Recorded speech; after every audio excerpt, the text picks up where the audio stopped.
Now join me on the line is the former 7-year pro of the New York Jets, Seattle Seahawks, Glenn Foley. Glenn, we have a lot to digest. We'll go over a few things very quick. First, before the NFL game started yesterday, I was shocked and I'm still outraged. Florida State got hosed yesterday. Absolutely 13-0. Why even play the games if you're in a power conference and go undefeated and not be invited to the party, Glenn? I thought about this. When you coach football, the committee. Did you see the Mike Leach speech on the committee? We always how Americans love committees. There's supposedly people on the committee. I don't know who's on the committee, but there's supposedly people on the committee that have never played football or have never been in a locker room or a football locker room. I'm not sure. I think Condoleezza Rice is on the committee, if I'm not mistaken. But anyway, the committee screwed this up only because when you teach football as a coach, as a former player, that you teach team, you teach picking each other up, you teach next guy up, you teach team, how everything's got to go together. We got to work together. We got to stick together. Every guy's the same, blah, blah, blah. And then the reason that they give for not putting Florida State was because of one man. Okay, so that to me, that defeats the entire purpose of playing football. So absolutely fucking ridiculous. That's Florida. Now I could understand getting left out if you're not in a Power 5 conference, and there's more than 5 teams undefeated or 4 teams undefeated. So if Texas was undefeated, then you can't argue the Florida State. You know what I'm saying? But Florida State did absolutely zero wrong, and not only that, they did everything right. Now you could say they're not as good without, but that's a moot point. And ultimately, you don't coach football, you don't teach football. Football's not about the one player. This is a money grab, if you ask me. The big moves coming. There's a huge shift coming, especially next year. I think we're going to 8 teams, right? Is it 8 or 12? 12. Okay, 8. There should be 12 next year. Okay. If you don't please the teams from Texas, big money teams, these are the teams. This is where all the footballs go. Is going to Texas. Right. So you got to have this. All this. You got to represent SEC. Where's Texas going next year? The SEC. Okay, so now you're building the SEC up in a roundabout way. Now everyone's going to forget about this next year because it's going to be solved. So we can argue about it, but Florida State absolutely got hosed only because you're teaching team all the time and next man up mentality. And Florida State did absolutely everything right, 100% of the time. And football's a weird sport. It's not round, they say, the ball. So when the ball bounces weird things happen. They never lost the game. Alabama lost the game. Okay, they're in. Now you could say, oh, they play in the SEC. Blah, blah, blah, blah. They didn't. They lost. Okay. Texas. Okay.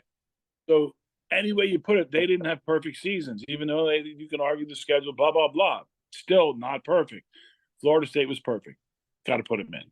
Florida State perfect in the ACC. It's not their fault that Clemson, who in the past 5 to 7 years has been national champions, top 5 in the playoff. It's not their fault that Clemson had a little bit of a down year. It's not their fault that perennial powers like Miami aren't as good excuse me, as they always are. Not their fault that North Carolina, who had the guy who was maybe the second or third choice for the Heisman and Drake May was supposed to carry them to big heights, didn't have the year that they were supposed to have. That's not Florida State's fault.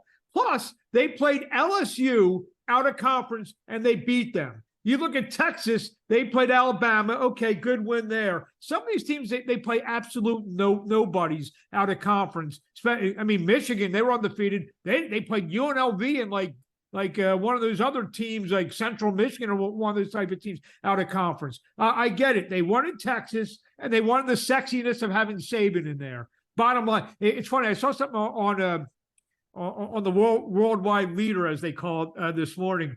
They just pushed Georgia to 6 just so they wouldn't have. Georgia has a claim too. They were number 1 all year. Georgia may have the biggest claim. They were number 1, and they lost by 3 points. Right, but if you had to put the NCAA into divisions in terms of ranking 1, 2, 3, 4, and 5, ACC is probably 3 or 4, if or maybe even 5. You could argue that the Pac-12 and the Big Ten so top heavy with Michigan, Ohio State, and to a lesser point Penn State. But after that, I mean, who's in the Big Ten? Wisconsin's down. Schools like Northwestern, Michigan State's usually pretty good. They're terrible. So I mean, who's good? I mean, Nebraska, who I know you got close ties with, they're an average team. Iowa, I think me, you, and about 9 other guys.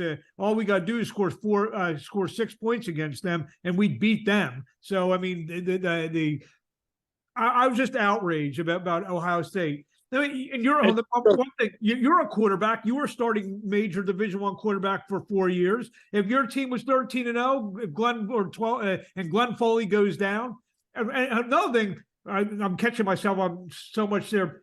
They beat the number 10 team in the country on Saturday with this third string quarterback. No, I get it. That's another thing. And you look at Alabama and Georgia, it was a terrible offensive game. Alabama on offense is very average. I mean, they're very, very decent running game, big offensive lineman, good running game, but they can't throw the ball. The quarterback's very average. He makes some wiggly, quick plays. But so Florida State, even though how can you argue Alabama over Florida State other than because of a bad quarterback? Alabama's quarterback's very average at best. I don't know if this quarterback from Florida State's bad. He played one game, whatever. I mean, it's a disgrace. It's bad. It's bad, and it's it's against the very religion of the sport. I mean, if you're supposed to win all your games, you win all your games. Okay, now let's see how it settles. I can only imagine if former Jets and Arizona State Herm Edwards did the old, you play to win the game. He's going to be, you play to win the game, and hopefully the committee likes you. Yeah, that's what happened.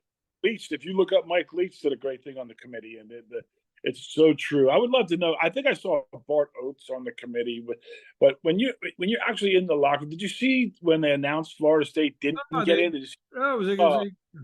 You felt for Norvell. I mean, unbelievable. I felt for all, but I just looked at, I wasn't looking at the coach because he's getting his whatever, he's 10, 20, $30 million. But those kids, I mean, they were just like, we did absolutely everything. And those kids work from the time they get back from the Christmas break, start running, puke running.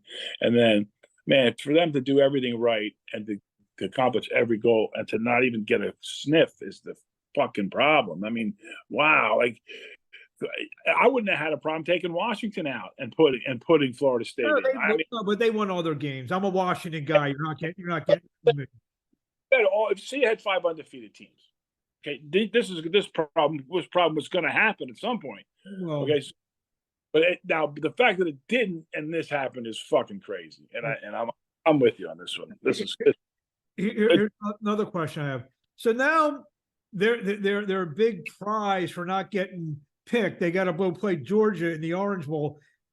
How deflated are those kids? Do you think some of those guys even want to play? May not even want to play in that game. Well, what happens now is immediately it becomes training camp for the younger kids. The kids, the Georgia kids, those kids that are the interior linemen, those guys are going to start preparing for the NFL. If you don't make the playoff, you're going to start to see all these guys Florida State as a potential first-round pick, the defensive end Jared Verse. There absolutely no way is he playing in that game. Not a chance. Make any sense? I mean, unless I don't know. I was talking to my brother a little bit. He's on the recruiting trail. The NIL is insane the way it works. Like you can just pay these guys like $2 million, but something. Yeah, McCord from Ohio State just went into the port. Not only McCord, Dylan Gabriel, the quarterback for Oklahoma, who 3-4 weeks ago, he was on the short Heisman list. And now, I mean, that's actually was going to be my next topic. Was this transfer portal? McCord is the quarterback of one of the most prestigious schools out there. Where is he? I mean, I don't know if it's all about this NIL money and Dylan Gabriel. Yeah. It's all about the NIL money. You're going to make more money at this rate you're going to make more money playing college ball, and you may even, it's going to trickle down into the high school. Once you're 18 in high school, you're going to get a year. You're going to get these colleges. They're going to see them branch off. There's going to be once the kids turn, they're going to be 18-year-old high school football, and then you're going to have JV football, which will be minors. So once you get the massive schools, the IMGs and these the St. John's in California and even Massachusetts, these lunatic schools are going to be all of a sudden on ESPN every weekend, and you're going to see the names and then the baseball cards and the card. All it's going to trickle down, because what's happening is you get to the NFL, you're only there. The average guy lasts 3 years. So why would you come out and go somewhere where you know you're going to get maimed? It's like, wait a minute, I could stay in the college for 6 or 7, make 2, 3, 4 a year. I don't know. I'm seeing Caleb Williams on Wendy's commercials. Plus, I talked to my brother. They got to pay. I'm thinking Archie Manning got between 6 and 10 million as a college freshman. Supposedly he gave it all away. Well, whatever. I mean, he's the family's got so much money. You know, they don't need it. They're doing a little slide. I'm just like I said, when I read McCord this morning. I mean, what better opportunities he can have to showcase his skills than at Ohio State? What you do, Gabriel put up video game numbers this year, throwing for 350, running for 100 yards in games, beating Texas, throwing 5 touchdowns. I mean, how much higher can a guy like that go? It's all about the money. I mean, I guess some booster's going to throw a lot of money to him. Right. So if the booster's coming up and saying, "Listen, kid, you're going to go to the NFL next year, and if your draft status slides, you're only going to make 2 million or 3 million. Okay, I can guarantee you 5 if you just come play for us down here in Texas." And at Texas A&M, we just fired Bubba Fisher, whatever. Like, the grass ain't green on the other side. People want to fire the coach. The Carolina Panthers, or the owner of the Carolina Panthers, David Tepper, he fired my brother, which is kudos to him. But what a fucking moron that guy is. I mean, he's like the new dance. He has no clue. So two guys today who I guess we'll call them trailblazers. That guy Richard the Fixer, remember him with UNLV? He had all the guys sitting in the jacuzzi with them when Tarkanian was doing, and then the guy in Miami. I'm talking about the guy with the Hurricanes, that booster guy. Remember him from about 10 years ago? Yeah. He looked like Mikey the Situation. I mean, when all that stuff is all legal now. Can you imagine those guys at the U now with everything being legal? My question is, when I went to BC, all of a sudden we got some recruits. We started winning some games. They built a new stadium. My picture's up. Next thing, they're marketing me up there. Like, come on, like, do I get a cut? These people, I'm thinking they owe me like 20 to 50 million BC. What do you think? What do you think the number is? I see Matt Ryan yesterday calling the Tennessee game. I mean, you were a better college quarterback than he was. So, I mean, I could have actually been – I would have been one of those guys who could have went portal and went and played anywhere. Yeah. And, with an extra year. So, I would have portal with Coughlin, that fucking asshole. I was talking to a friend of mine, a writer friend that me and you both know. I told him Kyle McCord should just come back home and try to resurrect the Temple University program. Well, you know where his dad went, don't you? Well, his dad went to Rutgers, so. Right. Correct. I know his dad. I played against his dad at Rutgers during the time of the toilet bowl. That's what I'm saying. He was part of the toilet bowl team. Couple NFL things. Obviously, the big thing around Philadelphia. I'm talking to you from a hotel room in beautiful Nashville, Tennessee. The Eagles yesterday, Philadelphia Eagles got their brains beaten by the San Francisco 49ers. The first question I have for you, I had an argument again with the same writer friend this morning. He said that the Eagles are just a tired team. Are teams tired? I mean, they play a week. They have a week to get. I mean, they ain't more tired than another team. Well, if you do the math, I think it was like 13 days, 3 games. 14 days, and the other team had played like one game in 10 days.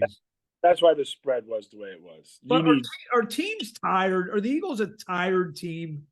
Oh yeah, absolutely. But after that many, you're just trying to catch up on rest and healing when you days in a row like that. But It takes are they any more tired than any other team in the league?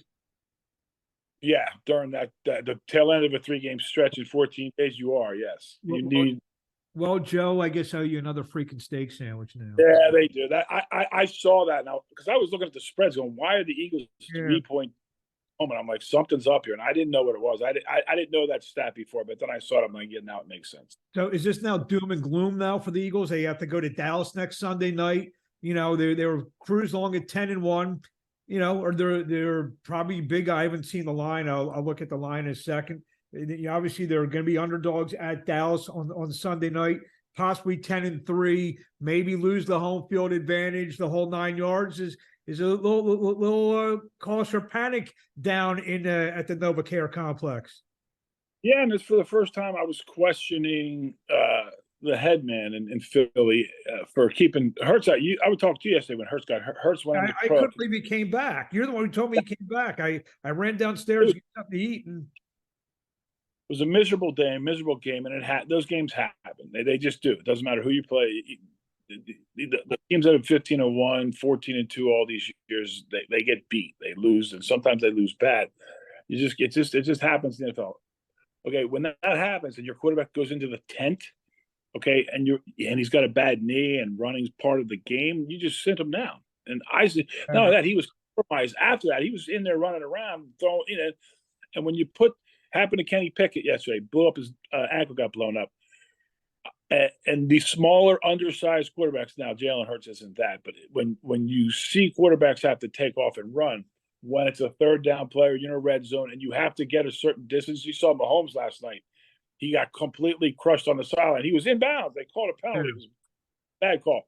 Okay. But when they go and they have to make plays in the end, that's when they get hurt. And the smaller guys break. That's, Bryce Young's going to break when he has to do it. And Pickett broke yesterday. They got Hurts earlier in the years with his knee. So a couple times. But when you on third down or when you need a must play, that's when the quarterbacks usually get hurt. They're going in head first or they're running. But when you're getting smashed by 20 like that, and that was not a close game, and your franchise quarterback now Mariota comes in and they just look inept. But that happens, and that's going to happen. Don't make it worse by putting Hurts back in there. I mean, just say put him in there. Don't protocol them. I'm not saying protocol them, but you say, kid, you're down for the game. Mariota's going to play. We might need him later in the playoffs. So I thought that was a bad job by the Eagles brass by putting Hurts back in. So the last topic you mentioned the Chiefs and the Packers game last night. One thing that struck out to me, I mentioned, I think we just saw the corner turn of one Jordan Love. I think. I'm not ready to put him in the top 3 or 4 quarterbacks yet, but he's got all rookie and second-year wide receivers. It's starting to click in Green Bay, I think, for Jordan Love.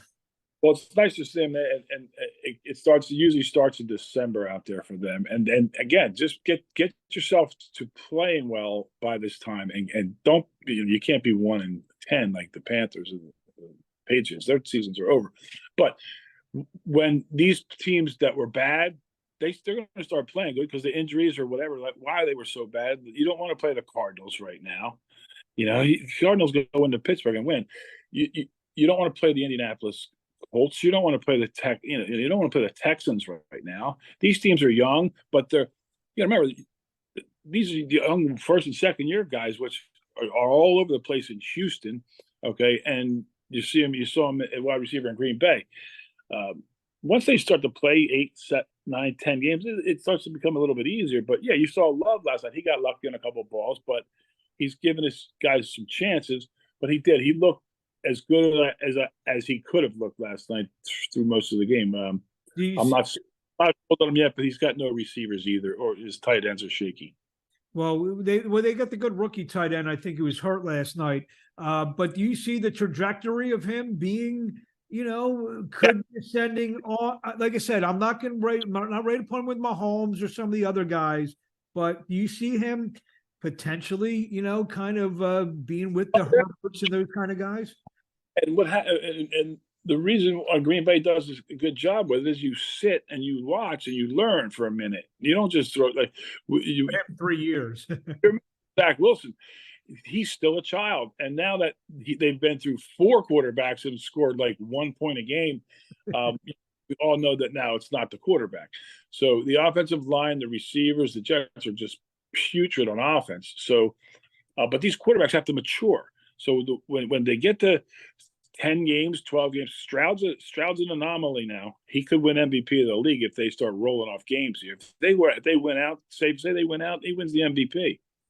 So right now I got Purdy 1 MVP, Purdy, Hurts, and Dak of all people's up there in my book. Dak's having a really good year. So, but how about got to talk about Big Dom real quick? Big Dom. I already on Facebook saw the shirts. We got to do Hero and Phil. I haven't seen the shirts yet. What do they got? What do we got for Dom? It's like Big Dom, and he looks like he's in kind of like a. He looks like my brother Ed. Like gangster colors, if you know what I mean. I'll send you the link when I see it. Maybe I can post it when I do this editing. So there's a few minutes in. For just breaking down the weekend football, got the colleges, the playoffs, the bowl games, NFL playoffs are on the horizon. Get down the nitty gritty. Who's going to be home field? It could be the Dolphins now, or a flavor of the month again after a little bit of a tailspin. Real quick, Baltimore Ravens win the Super Bowl. You heard it here first. I was talking about my Ravens. I'm down here in Maryland. The Ravens will win the Super Bowl. Their defense is sick. They can run the ball. They play wet, bad weather. They're tough. And I heard a rumor though. See, we were supposed to. We're taping this at like 10 after 2. We were supposed to tape this at 1. Any rumor that you had to keep your phone clear just in case the Jets were calling you to play on Sunday? My phone was busy. I was trying to get to Trevor Siemian to try and tell him do not wear the number 14 in New York green Jets. I saw him wearing 14. I go, oh no, into Neil O'Donnell, into me. No, me, then Neil O'Donnell. Okay. And O'Donnell didn't give me anything when he came to he just assumed he was getting the 14 jersey. I just gave it to him. He didn't give me anything, that cheap bastard. So Neil O'Donnell, and I'm going to tag him in this. So if he's watching this, there's no statute of limitations. You got the money, Neil. So I know you still have a few dollars left. Send some Foley's way. As we speak, I'm getting text messaging from head coaches in the NCAA about portal quarterbacks right now. So let me go to work. I will call you back. We will meet again. We'll discuss portal quarterbacks when we come. Maybe we'll do one because I think the transfer portal starts maybe we'll get some free agent signings in college football. I can't stand $2 to $10 million for a college quarterback. Can you believe it? Who was Matt Rule said it's $1 to $2 million to get a good solid quarter. It's like I can't believe this. It's a free agency market. And the thing is, most of them are like they're going to be ass in the pros. They'll be bust. They won't make it, but they can make $2 to $3 million in college. So why wouldn't you? I would be. I might. No wonder why some of these guys are 7th year seniors. Right, but here's the question: do you go portal? Do you go into training camp with $3 million, then pull the old, I got a sore back, and then you get an extra red shirt, and then you get $10 million? Can you do that? You have it, Marc and Glenn, on a Monday after a full weekend of football and a full weekend of the NCAA doing crappy things.